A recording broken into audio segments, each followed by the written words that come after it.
bringing mental health awareness to the Latino community by exposing, breaking, and healing generational cycles.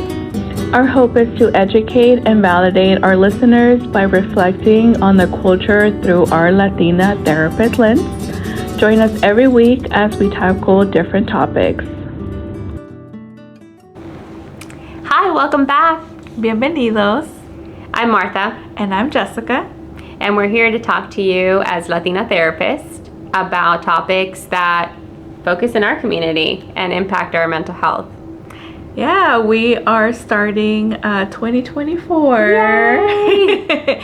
And we were talking a little bit about what to start with, and we came up with the relationship that Latinos with rest and the guilt that comes with it. I know, just even the thought of rest is, it's giving me chills of like, am I supposed to be resting? I know within our community, within social media, we always hear the term, the buzzwords of self-care. Mm-hmm. And I thought, do Latinos know how to self-care? Is that acceptable? And I'll give you guys a little bit of a insight on how this topic kind of came about. Mm-hmm. During the holiday season, it was really busy, and I had one day off where right in between of holidays and then the rest of the year starting. And I chose to take a nap. But oh my goodness, did I feel guilty. And I was like, I need to be productive. What does this mean? And as a Latina therapist, I thought, this is interesting. I'm sitting with this guilt, and I started analyzing it. I'm like, I feel guilty about resting. I feel guilty about not being productive for one day or 2 hours, or, this is strange. What does this mean? And of course, I brought it to you. Yes. And then we were talking about the theme in Latinos, because I was feeling something similar, and then our clients feel similar. Mm-hmm. Of there's this guilt that happens when we rest, and then we were wondering, like, where does that come from? And so we kind of don't know the answer to that, but we have some ideas. Yeah, we have some ideas, and we wanted to have a conversation about that. Yeah. And so I think one of those things where we think that happens, it's I think with immigrant families, mm-hmm. right? I don't think our parents had the privilege of resting. Oh, wow. And so it was a lot of work, mm-hmm. survival, work, just going through the motions. Yeah. And so even though my parents never said rest is bad, mm-hmm. I never saw them resting. Oh, right. Yeah. And so my mom, I think you're saying your mom is similar. The moment she wakes up, she doesn't stop. Mm-hmm. She doesn't stop until it's time for bed. Like maybe she'll watch a novela, but right after, she's going to bed. Right. Yeah. I thought that, and I was like, when did I see my mom rest? Mm-hmm. And it was just like the 7 o'clock novela, if it was a good one, if not, all the way to 9. Yes. But, as us in this field, we understand that we get these ideas about how we're supposed to act, who we're supposed to be, what we're supposed to do. Like, we learn how to live through examples around us. It's not necessarily that they have to tell us, do this, do that, mm-hmm. but it's called modeling, right? So we see it modeled. You don't rest, you keep going, you keep working hard. Yeah. And that's the value that you bring to the family, to the community, and to yourself. That's what self-value produces. It's this busyness, this overproductiveness. I told you this, I thought maybe it's a contribution. You have to contribute to the family, and we've talked about that before mm-hmm. many times, but I'm thinking, this is how it shows up as adults. Yeah. The guilt that we have to keep going. Right. And I love that you mentioned about modeling, because I think that's a really good question to think about, especially the listeners. What are you guys modeling, and what was modeled to you? Mm-hmm. Right? And like, what did you learn through that modeling about the relationship between work and rest and guilt and productivity and mm-hmm. all that? Because then you can sit and think about, is it time to reframe it, kind of like how we're doing. Like we're therapists and we're still struggle with Right. feeling guilty when we rest, and we're trying to reframe that for ourselves, for our clients, and hopefully if you're struggle with that, we get to start reframing that too. Yeah, there's also like the direct feedback that we get from our parents, Yeah. and I hear, I mean, in family members, in our culture, in our client stories, and also in social media. I follow a lot of parody accounts of what moms sound like, what Mexican or Latino moms sound like, and you'll hear a lot of it, right? It's like, no seas huevón, no seas burro, or everything is an insinuation of you being lazy, and that's the worst thing you can possibly do. It's insults, it's judgment, so much judgment. Yeah. And even if you didn't have that type of childhood where you heard it from your parents, I was thinking like, my mom, if I call her and she slept in a little bit, she will judge herself in the call with me, right? Oh, She's wow. like, ay no, es que estoy flojeando. But it's like this like really despair, like I Yes. shouldn't be doing this. I'm like, you did work. Of course you're Right. tired. Right. So we don't get a free pass.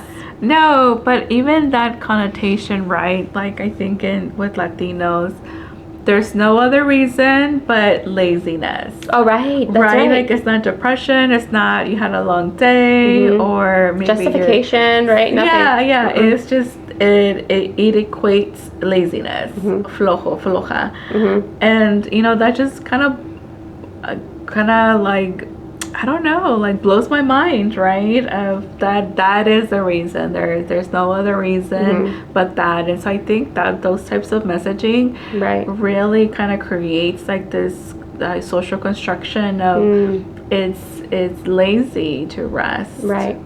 And you have to stay busy in order to not have that Yeah. identity attached to you. Right. So how do you think guilt comes up with some people? Like when people do rest and they start feeling guilt, how does that pop up? I think that I was trying to, and I'm speaking personally, right? I was trying to figure out like, where does this guilt come from for me? Because no one has told me you have to do this, right? Yeah. But I think it was attached to my identity, and just kind of what you were saying of do everything possible to avoid being called a floja or to not succeed in life. I mean, it took me to that extreme. Like, it's attached to my identity that I need to be productive.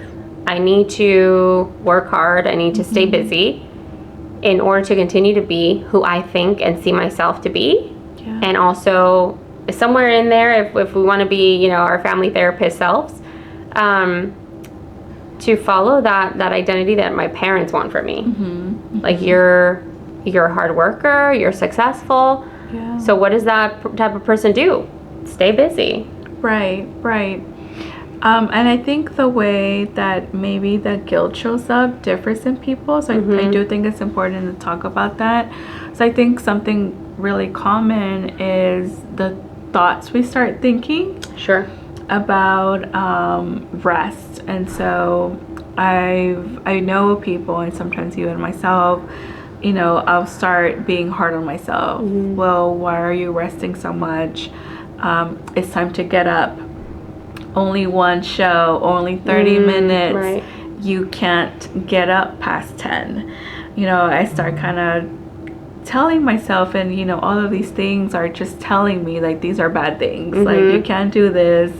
This is not good. You have to kind of get out of it, instead of just allowing myself or giving grace Right. to just rest. Yeah. It definitely took, as you were saying, reframing. It took a lot of grace to kind of parent myself and say, it's okay to rest. It's okay. You've done so much. Yeah. You're in this gap, in this little cusp. You got gifted a day. Right. So do it, right? But even that sounds kind of interesting, right? Like, you were gifted a day. I was gifted a day. I didn't take it for myself. I could have filled it up. Trust me, I had enough to do. But I said, no, you know what? I'm going to sit here. And that tendency of like, maybe I should have filled it out, right? Or I could have filled it out. It wasn't just like, yes, this day. It was just the temptation of filling it out the one day you had. Right. Yeah, you're right. It's the thoughts, right? And I shared this with you. It's the thought of you shouldn't be doing this. And we've talked about this before, the expectations and the shoulds.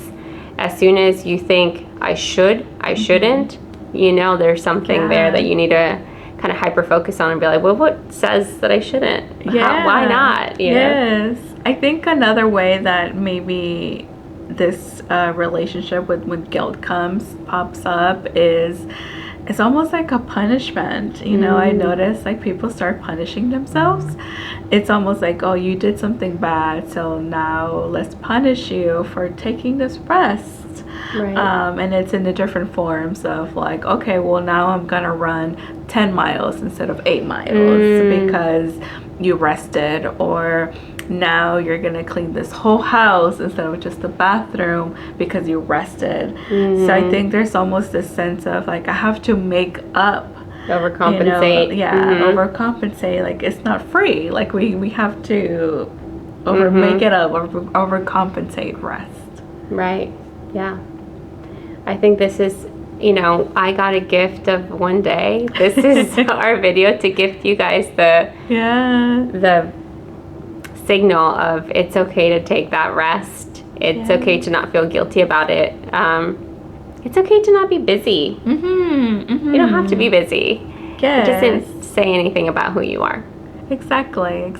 And I think taking the steps to learn that and that it's okay, and being mindful of your thoughts. Like, how do you talk to yourself when you're resting, or when maybe you didn't accomplish something, or you're not as productive as you want to be? How do you address that, and how do you talk to yourself would be a really good starting point of starting to reframe the things that we're talking about today. Yeah. Instead of guilt, give grace. Yes. And what are you guilty of? What was the crime here? Right. Yeah. Your body needs rest at the end of the day, right? Exactly. So hopefully this gets to motivating you, and you start appreciating the rest that you can have, and don't overfill it, and allow yourself to recuperate. We all need those batteries charged, and rest is productive in that way. Yeah, definitely. Well, thanks for joining us, and leave us a comment, subscribe to our channel. Can't wait to hear from you. We'll see you next week.